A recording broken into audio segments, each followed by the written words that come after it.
So today we're talking about how to quit porn addiction. Porn addiction is a nasty, nasty addiction. Ruins people's lives. Most people don't know how to get out. So I've actually helped thousands of people quit pornography addiction successfully. Our success rate's about 70%. And everything we do is based on 7 key principles. And so we're going to teach these principles today. Yeah, so I didn't just call myself an expert because I wanted to. I had my own addiction. I was actually addicted to pornography for 15 years.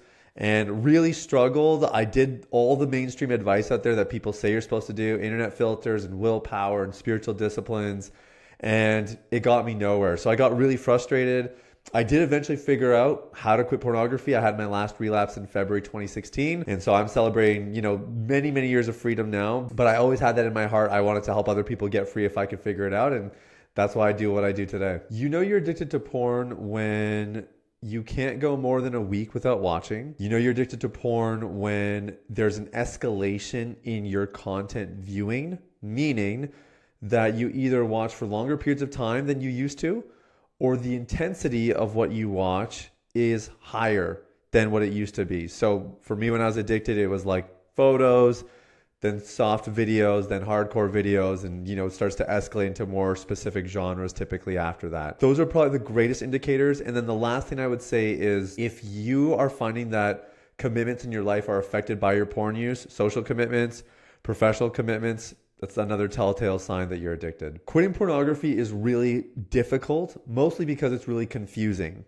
Everyone's got different opinions. Everybody tells you should do this or this worked for me. These 7 principles that we're going to go through are really effective because they don't just work for porn addiction. They work for pretty much all addictions. And whether you're young or old, rich or poor, whether you've been addicted for a year or for 50 years, we've seen this work with the whole gamut of men around the world. The biggest mistake that people make when they're trying to quit is they try to do it on their own. And guys are notorious for this because we love the self-made, self-starter story, and they tell themselves, one day when I'm clean, then I'll talk to people about it. So the number one step would be to tell somebody. Tell somebody. Now, whether that's a stranger, maybe you have somebody you trust. I always ask people, who's the person in your life that you can tell anything and they won't judge you? It could be your great grandma. Like it doesn't matter. It's probably not your great grandma, but whoever it is, tell that person because you're dealing with a lot of shame that you probably don't even realize. You become so used to it, you don't realize it's there. Telling somebody breaks down the shame, and you have no chance of a full recovery without doing this. You will live with some degree of shame, and it will hinder you the rest of your life if you don't tell someone. You can tell a professional. It's definitely not the same as telling somebody that you have a personal relationship with. What's nice about talking to a professional is there's no real risk of ramifications socially. They're not going to think anything differently of you. They're not going to judge you. It's not going to affect really any area of your life. But if we're talking about actually making a meaningful recovery and you actually getting rid of the shame, it's not going to hurdle the shame the same way as you telling somebody that knows you personally. So it takes more courage to do that. And because it takes more courage, there's a greater reward on the other side, which is less shame and feeling more free within yourself again. So if you are clean, you figured it out all on your own, but nobody knows because you haven't talked to them and you're just going to keep that kind of silently, you are living in sobriety. You're not living in freedom. So the number 2 step would be getting to the roots, which sounds great, but we have to talk about what that actually means. The basic premise is if you don't like the fruit, you get to the root. So this is true even in gardening. Like if the fruit of a tree is not right, if it's deformed, it's defective, it's infected, you have to figure out what's going on at the root level first. And it's crazy. People make this mistake all the time when they're trying to quit pornography. They like the quick fix because remember, pornography trains your brain to want the quick fix. So that's why people slap on an internet filter and they think that's going to fix everything. Or they do like a 5-day challenge and they think they're going to magically get set free because they took the easy way out, when literally that's the reason they have the porn addiction in the first place. So the premise of getting to the roots is we're going to take a long-term approach and we're going to figure out what is causing this at the most core sense of the issue. And the clearer we can articulate that, the easier it is to come up with a solution. Abraham Lincoln famously said, if I had 1 hour to chop down a tree, I would spend 50 minutes sharpening the axe. And so getting to the roots is the same idea. We want to spend our time getting clarity there, sharpening the axe, so that when we swing, it actually makes a difference. instead of trying to chop this thing down with a butter knife. That's what a lot of people do when they settle for these quick fixes, internet filters, and all that kind of stuff. Yeah, so I would say common root issues are childhood trauma, parent-child dynamics, so maybe not necessarily traumatic, but just something that really impacted your development, the way you see yourself and the world. I would say lack of emotional awareness, lack of emotional intelligence, lack of emotional fitness. All of those things can really be at a root level. And then the other big thing is belief systems. You cannot outbehave your beliefs. So if you have bad, faulty beliefs that are driving your behavior, until you fix them, you're just going to repeat your cycles over and over again. I think somebody can get to a certain depth on their own when it comes to tackling the roots. I don't think you need anybody to actually get started.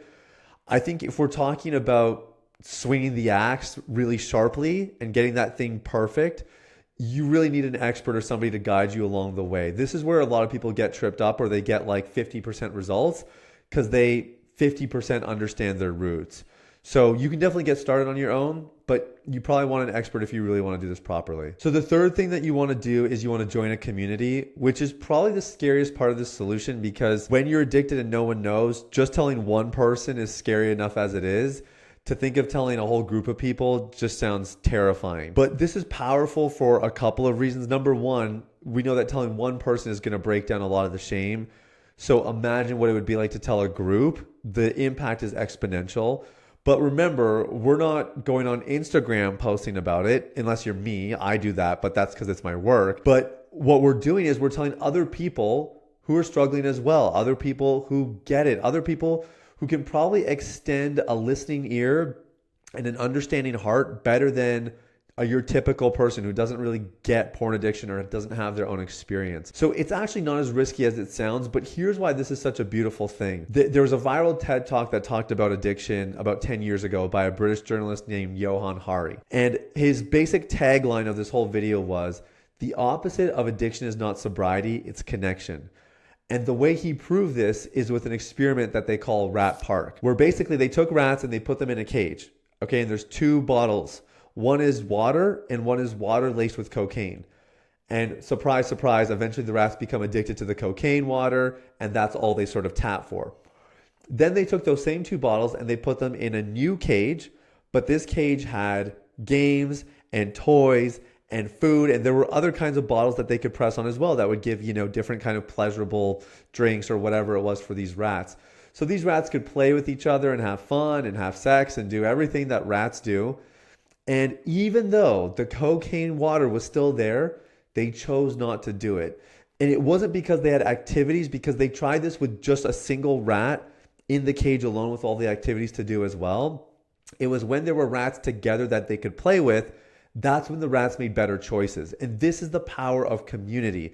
When you're surrounded by people and you're having meaningful conversations, you're connecting in a powerful way, that actually starts to change your brain, and it lessens your appetite for your addiction, pornography, or even if it was something else. So the fourth step is that you want to work with a specialist. And this is a really important one.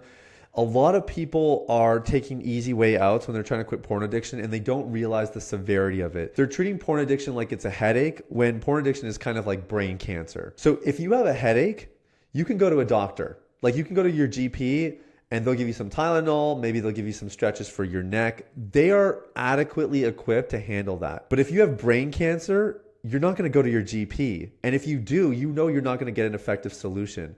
And this is what happens when you go to a therapist, even pastors, people who are seen as, they have some knowledge, they're respected, they should be able to give some solutions. Well, they can give solutions the same way that a general practitioner can help you with your headache.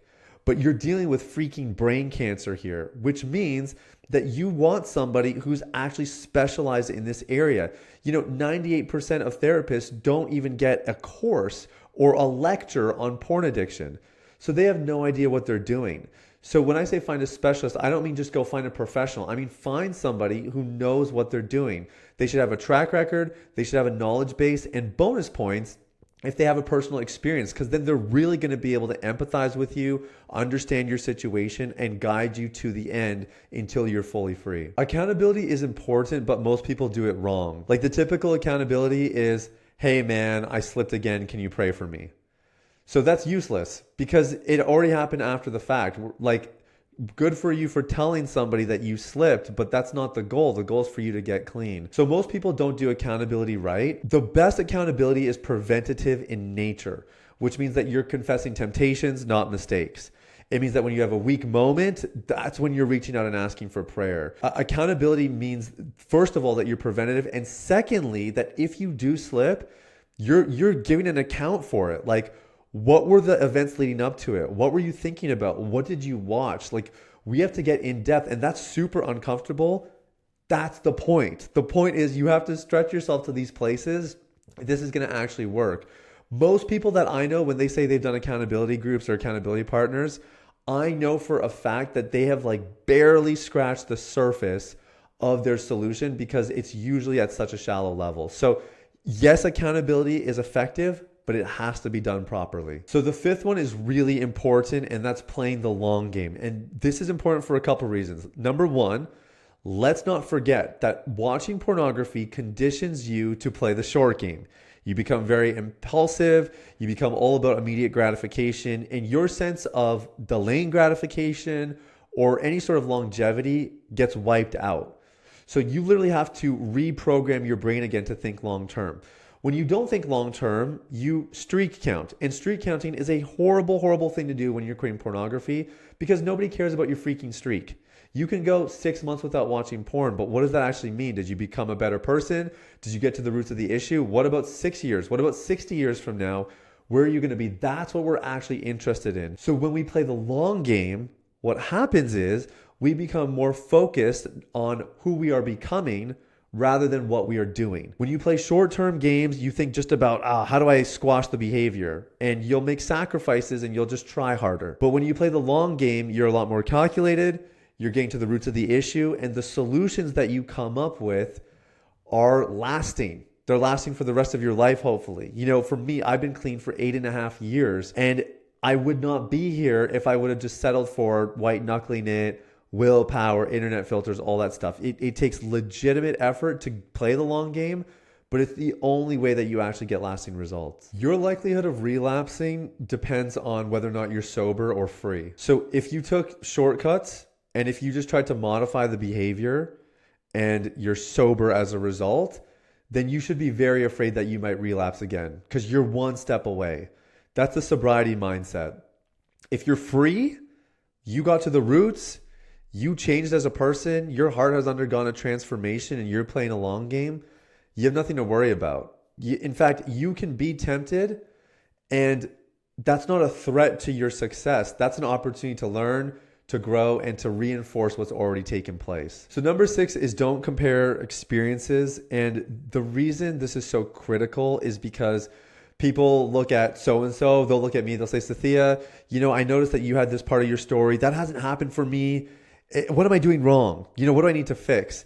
But the reality is addiction is very individual. It's very specific to each person. And you definitely want a system to follow, but that system has to give flexibility for individual variance or nuance because everyone has had different experiences. Everybody has different thought patterns.